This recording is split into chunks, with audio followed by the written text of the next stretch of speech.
Yeah, so stadium, let me try and flip this. Yeah. Stadium's right behind me. The press conference was right up here. You can see the banner now. Welcome to the Dodgers, Shohei Ohtani. Oh, yeah, And I then can see that. it'll change to Japanese in a second. Oh, There yeah, we now go. it's like exactly in Japanese now.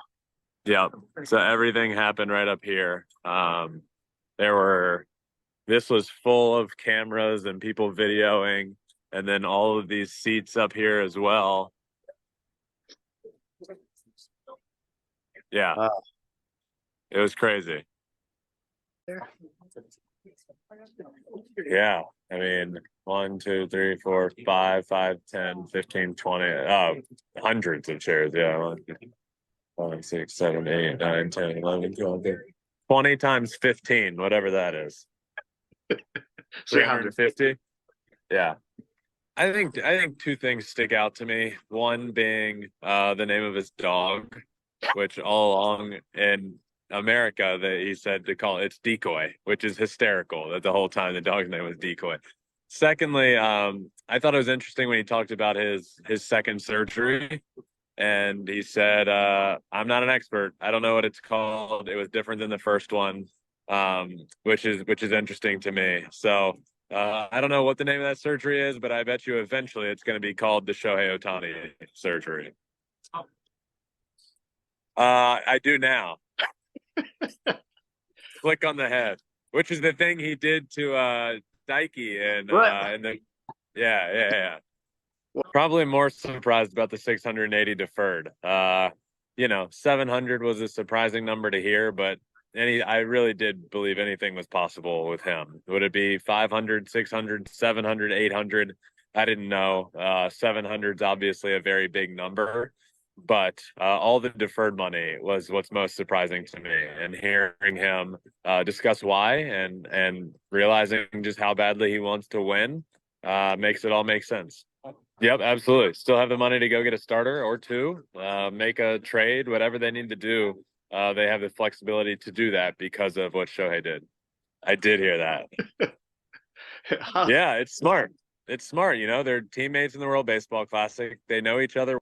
So for Shohei to be in on that meeting within a few hours of signing his deal, it makes a lot of sense. So we'll see if it works.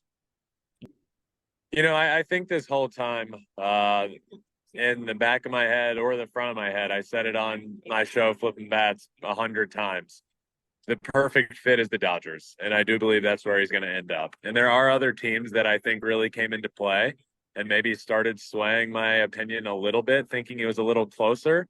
The Cubs a little earlier in the offseason were one of them, and the Blue Jays, as of recent, were really one of them. But I think in the back of my head, I knew the whole time it was going to be the Dodgers. It just made too much sense, and now it's happening. Yeah, Nez just spoke a few minutes ago, right after Shohei finished. Nez spoke for a little while. Yeah, he just said he thanked everybody for respecting their ask of the free agency process, and he said, "I know it." He said, "Consider it a soft apology. I know the media has a job to do, and we weren't giving them much." But that's just the way we do business. That's the way we wanted things to be done. And we're appreciative that the majority of the media respected that. And just hearing him talk about the contract and talk about the process that they have and the surgery as well that Shohei mentioned. They asked about the surgery. And he said, yeah, it was different than the first Tommy John surgery. I thought he answered that question perfectly. So it was interesting talking to Naz after Shohei. I just don't think they like me very much. Obviously, my brother was on that 2017 Astros team that beat the Dodgers in the World Series. Obviously, there were a lot has happened since then, and a lot of allegations came out. And I think Dodgers naturally hate anything to do with the Astros. They hate my brother and naturally hate my last name.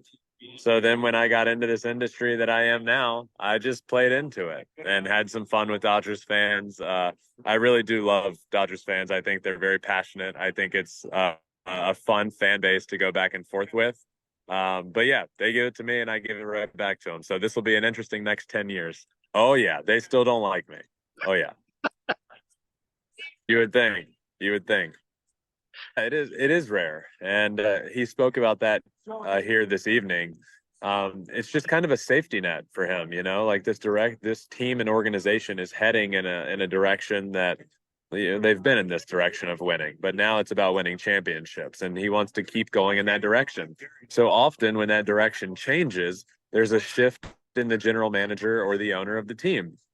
So, in his own words, it's sort of a safety net for him. Of well, if things go bad and they go out the door, I want to have the ability to leave and get out of my contract as well. So it was interesting hearing him talk about that. It is very rare, but I think it's very clever. It was smart. All right, man. Thanks for the time today. All right, Maso. Good to see you as always.